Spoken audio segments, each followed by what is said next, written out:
This is the story of a 30-year search by U.S. intelligence agencies to perfect mind control. Some of those engaged in that search have agreed to talk about it for the first time. One said, "I think every last one of us felt sorry to attempt this kind of thing. We knew we were crossing the line." The search would be endless. From brothels, an agent says, we learned a lot about human nature in the bedroom, to the mystical rites of a magical mushroom ceremony performed by an Indian shaman, to a Spanish bull ring. The bull has had electrodes implanted in the brain and is controlled by a scientist. There would be victims.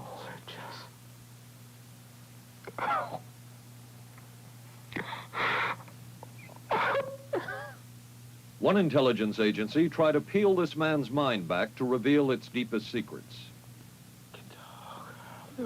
I'll live through it. This man worked on some of these programs. He would write of his work, "It was fun, fun, fun." This is the story of the search for mind control. ABC News Close-Up, Mission Mind Control. With ABC News correspondent Paul Altmeyer. We are not professing to tell you the complete story of these activities. We are professing to tell you the complete story that we know. Right. But these records that we've uncovered don't tell the story. They tell pieces of it. This is a story that has been told in bits and pieces. This is an attempt to pull most of it together. We know we don't have the full story.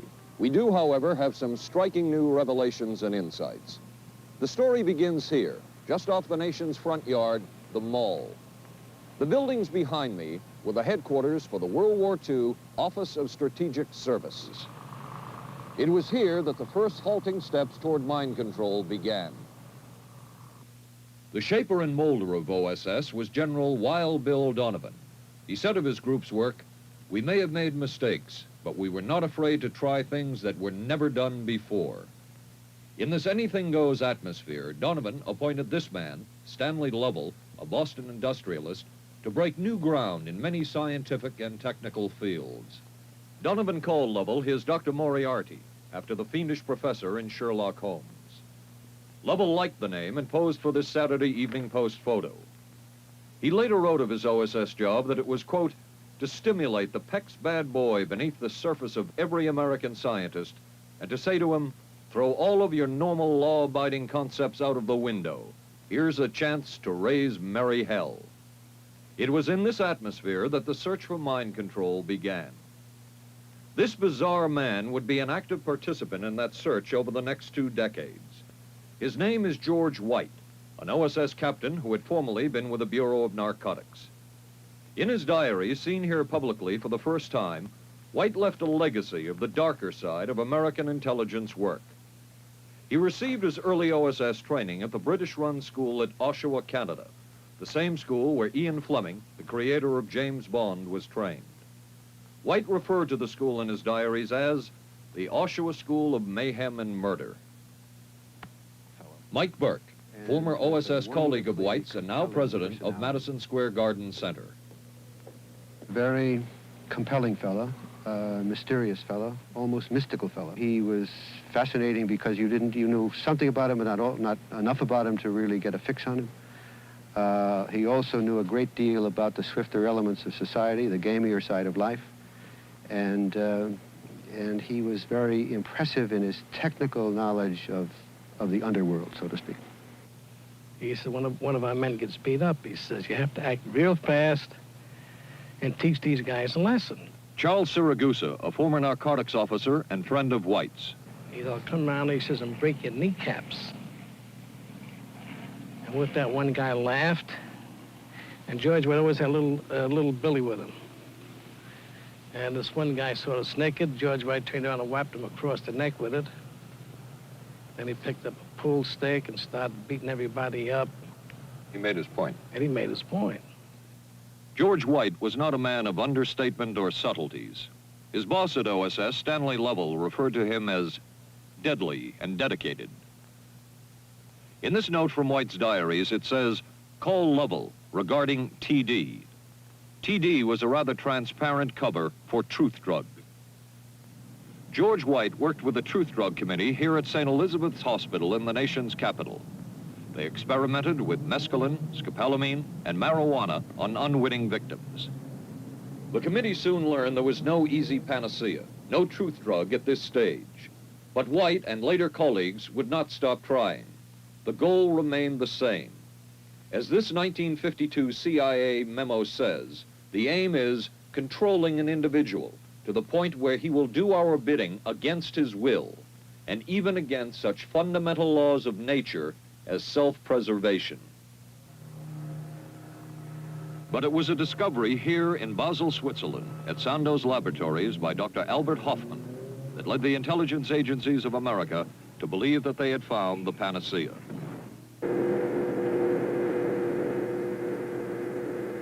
The discovery was lysergic acid diethylamide, LSD. The film that you see is considered by many experts to be the closest illustration of the effects of a hallucinogenic. It was one of the first times that anybody had run into a powerful drug that was different than anything else that they knew anything about. John Gittinger, recently retired chief psychologist for the CIA. This is the first time Gittinger has been interviewed publicly. You could disable a whole city by putting a very small amount in a water supply. After all of these years of us, those of us who are involved in looking for this secret drug, this was the only thing that began to look for the first time like it might be something like that.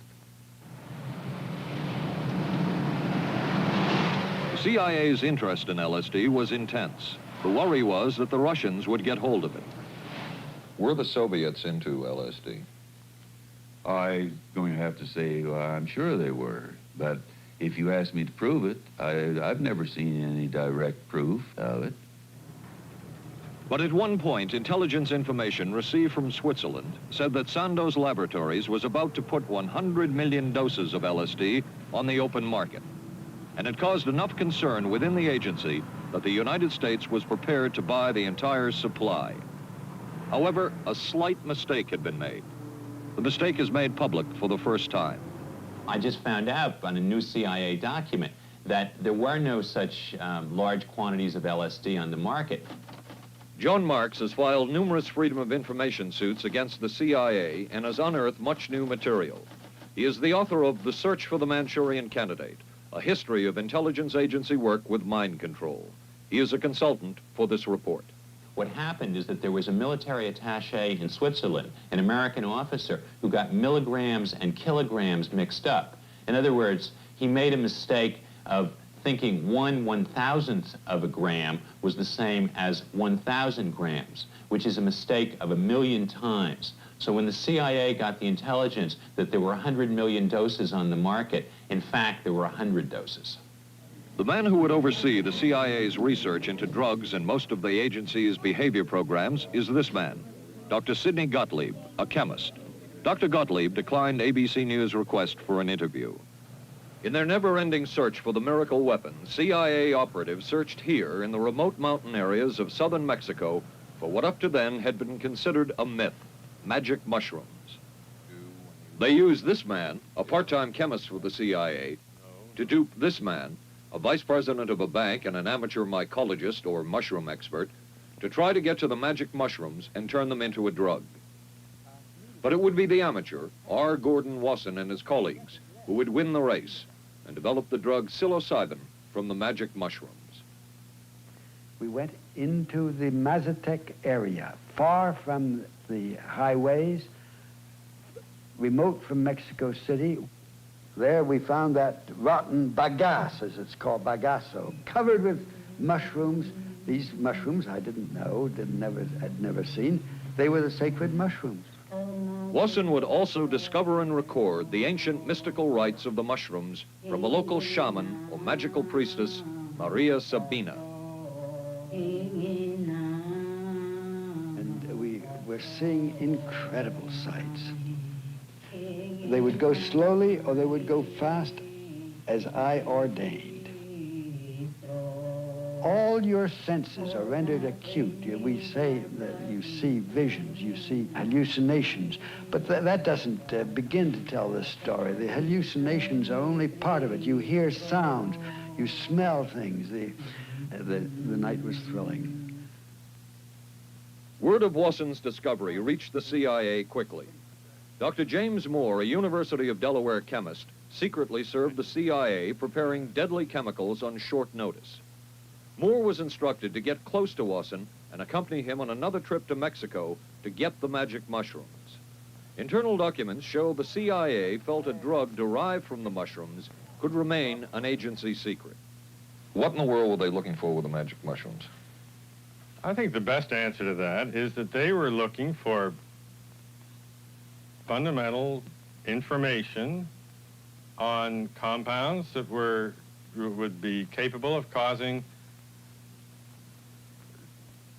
changes in behavior, changes in mental attitude. Did you ever consider what would have happened if any of these substances were given to, say, unwitting people? Oh, I don't remember having considered that specifically. What if you, I trust perhaps you've thought about it. Well, I haven't worried about it. Your question again, what would I have thought had I known that any of these substances were would have been given to unwitting persons? You mean a hostile agent of another government? No, I mean think that was probably one of the things they had in mind. I mean testing it out on an American citizen.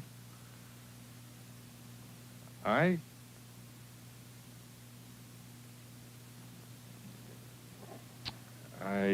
guess I must seem very, very cold-blooded about this, but I don't recall ever having been very much preoccupied with that issue. But many drugs were tested in this way.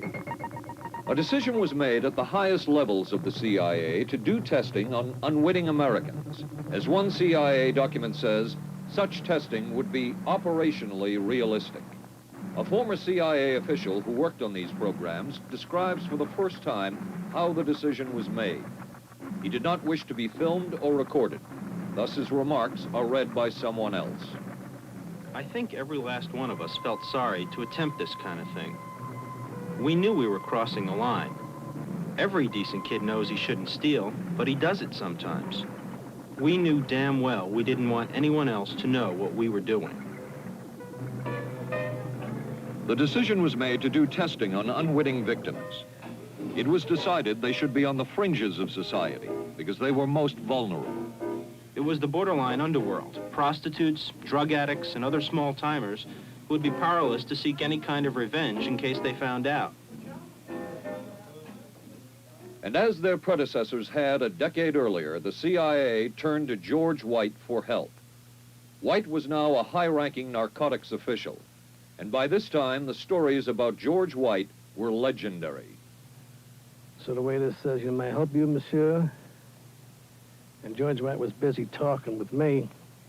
I paid no attention to the waiter, so the waiter tapped him on the shoulder, says, "May I help you, monsieur?" George White turned around, whipped his gun out, and stuck it in the guy's face like this in this crowded restaurant. George White did not mind bending the law, and he knew the street well. He was the ideal choice for what the CIA had in mind. We were Ivy League, white, middle class. We were naive, totally naive about this, and he felt pretty expert. He knew the whores, the pimps, the people who brought in the drugs. White set up so-called safe houses for the CIA in New York, here in Greenwich Village, and later in San Francisco, in this hotel, and in an apartment atop Telegraph Hill with a commanding view of San Francisco Bay. While the existence of these safe houses was disclosed last year, details of what took place within them has not been told. A former CIA official who worked in the safe houses reveals that they were used not only for drug testing, but to study sexual behavior and how it could be used to manipulate people. We did quite a study of prostitutes and their behavior. How do you take a woman who is willing to use her body to get money out of a guy, to get him to talk about things which are much more important, like state secrets. We learned a lot about human nature in the bedroom. We started to pick up knowledge that could be used in operations. There would be victims in all of this, but as the agency knew, they couldn't fight back. Some entries from George White's diaries. Clarice gets horrors. Janet, sky high. As one agency memo says, we have no answer to the moral question. The safe houses were not the only testing grounds. Millions of dollars would be spent on LSD research at universities throughout the country. And word would begin to spread on campus about this so-called mind-blowing drug. And suddenly, there was the counterculture of the 60s. I give the CIA a total credit for sponsoring and initiating the entire consciousness movement, counterculture events of the 1960s. Dr. Timothy Leary, the 1960s Johnny Appleseed of LSD. The CIA funded and supported and encouraged hundreds of young psychiatrists to experiment with this drug. The fallout from that was that the young psychologists began taking it themselves, discovering that it was an intelligence-enhancing, consciousness-raising experience. I know that some of the studies in which the CIA had supported used as subjects people who later became strong proselytizers of LSD. So, in that sense, yes, I think it did sustain the perpetuation of the use of the drug. And it's rather ironic, isn't it? The counter case that I would make in relationship to that is to remember that the people who were doing the research were people who would be doing the research regardless of who was the sponsor. I don't think anybody working in that time in the remotest ever thought that it would blow up into the kind of thing that it did.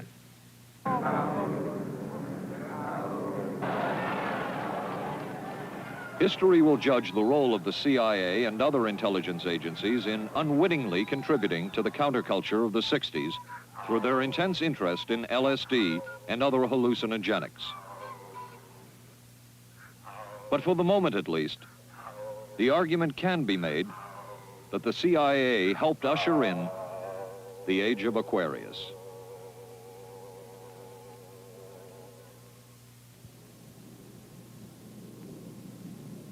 Covering a span of history such as we are in this report, one can get sidetracked by the so-called glamour and mystery of espionage work or by the exotic qualities of some drugs. But what you can't lose sight of is what all of this would mean in terms of individual human beings. There would be deaths, there would be long-lasting and harmful effects. The best-known case is that of this man, Frank Olson, a chemist employed by the Army Chemical Corps, who in 1953 was slipped LSD unknowingly at a meeting with CIA officials. Shortly after that, Olson went into severe depression. He ended his life at this New York hotel by diving through a shaded closed window in his 10th floor room. Frank Olson was the first known fatality in the CIA's LSD program. Olson left behind a widow, Alice, and 3 children, but it would be years before they learned the real story of his death.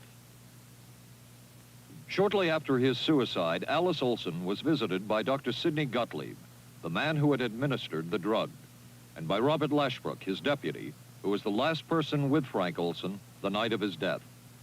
It was probably to check me out and see whether I was handling myself and handling the situation, whether I was hysterical. And I'm sure they left the house feeling ever so much better because I had been gracious and hospitable to them, so that I must have played right into their hand and made them feel fine. 23 years later, how did you feel about that meeting? My anger was unbelievable at how I had been duped for this length of time, and the anguish which was unnecessary. Anyone who knew during all of those years never told Alice Olson the real story of her husband's death. She would discover it by accident more than 2 decades later. In essence, it was a 22-year-long cover-up.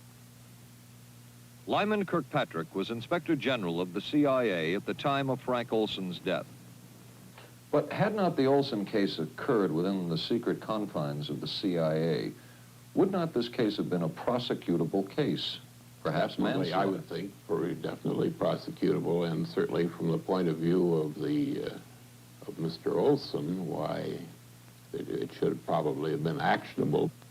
Frank Olson's suicide slowed down the CIA's testing of LSD and other drugs, but only momentarily.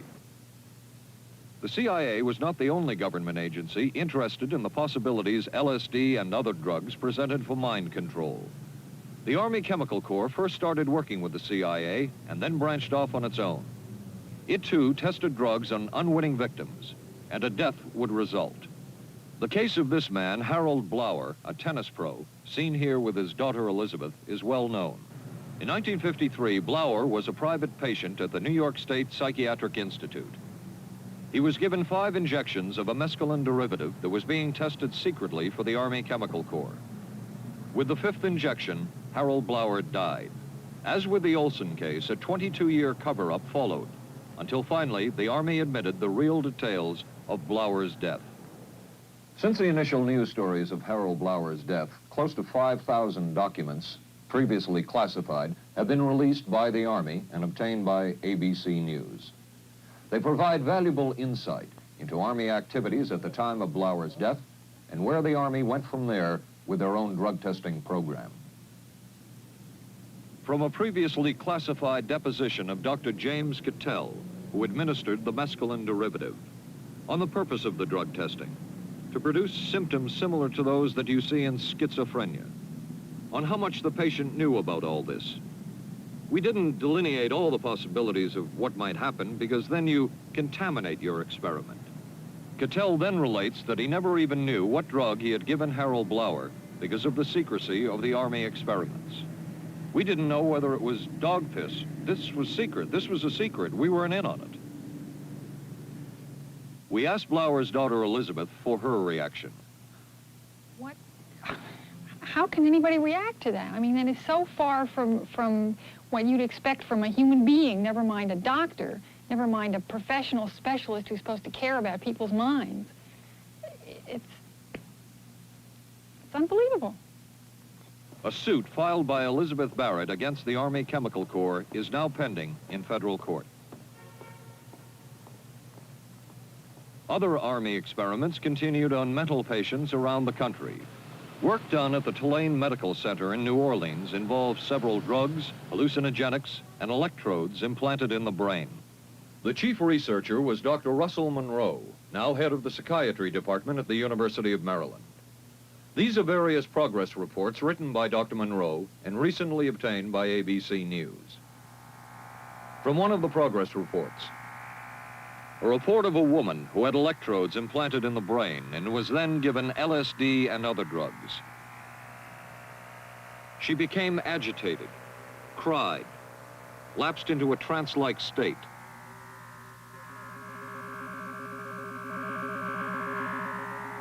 Felt as if she were about to have a convulsion, experienced waves of darkness and light, had bizarre sensations in her neck and legs, said somebody was trying to manipulate her body. At this point, Dr. Monroe wrote that the woman was obviously having paranoid ideas. As a layperson, perhaps you can enlighten me. What therapeutic effect would the type of experiment that I just described have on a patient?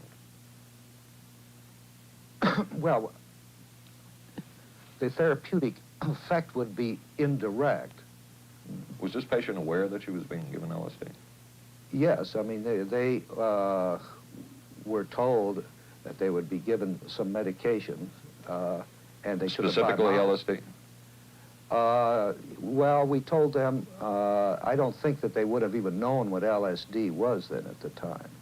They were told that they were going to they would be given some medications which might make them feel worse. Dr. Monroe, what do you think the Army Chemical Corps was looking for in all of this testing? They were looking for an incapacitating agent, an agent that would not harm the person permanently, but would incapacitate them temporarily.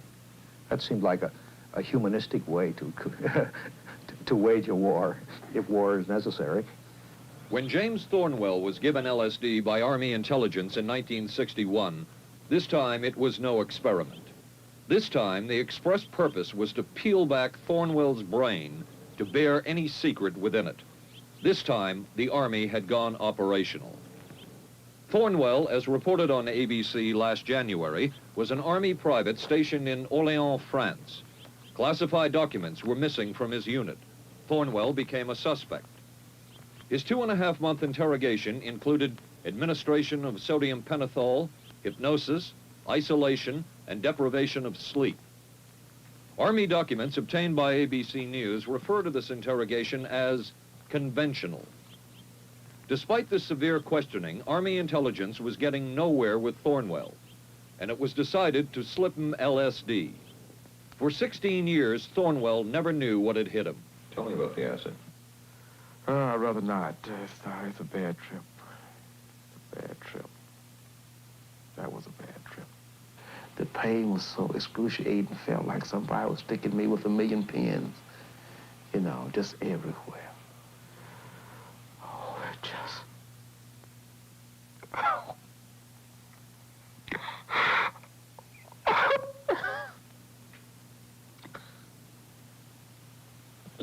I don't mean to put you through this. You want to stop for a minute?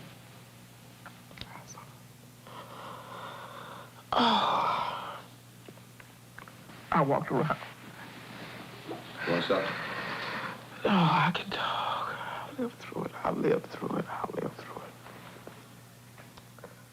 No charges were ever brought by the Army against Thornwell. He was discharged for psychological disorders. But an Army psychiatric evaluation of Thornwell obtained by ABC News, one which was done prior to Thornwell having been given LSD, says of him, fairly cooperative, oriented, alert, and gave no evidence of psychosis or depression. From the Army's point of view, this type of LSD interrogation was a success. Other documents refer to the exploitability of interrogation subjects, cracking them, keeping them off balance mentally, and providing an economical, speedy, and productive aid to interrogation. From James Thornwell's point of view, it was no success. Thornwell still has serious problems. He's run through 2 marriages. He maintains he can't hold a job, can't concentrate, has nightmares, and feels socially and emotionally isolated. Last fall, Thornwell filed suit against the government in federal court. In a moment, we will examine the closest experimentation to brainwashing that we have uncovered.